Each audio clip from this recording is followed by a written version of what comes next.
Sono una decina i furti o i tentati furti negli ultimi giorni solo a Rossano Veneto. Le razzie dei ladri hanno colpito varie zone del territorio, suscitando allarme e preoccupazione. La solidarietà a nome mio, del sindaco e dell'amministrazione ai nostri concittadini che hanno subito i furti o che hanno subito i tentati furti, perché alla fine le sensazioni che si provano quando qualcuno entra in casa tua e tocca le tue cose o tenta di entrare in casa tua sono veramente spiacevoli. L'allarme è diventato concreto quando le notizie su una vettura sospetta sono state fatte convergere alle forze dell'ordine. Le loro segnalazioni hanno consentito di identificare l'auto e di far scattare ieri sera intorno alle 18 l'allarme alla nostra videosorveglianza.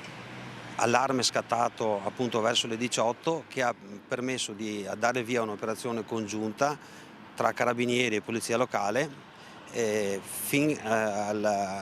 restringere il cerchio intorno alla macchina dei malviventi che l'hanno abbandonata e si sono dati alla fuga a piedi. Bottino a bordo, visto l'orario, ancora non ce n'era, ma è probabile che le intenzioni fossero quelle di colpire ancora. Il sistema ha funzionato, il nostro sistema di videosorveglianza, sicché noi speriamo di no, ecco, speriamo di no. Per il momento dunque i ladri sono avvisati, la collaborazione tra cittadini e forze dell'ordine ha funzionato, ma abbassare la guardia, con tutto l'inverno davanti, sarebbe un errore.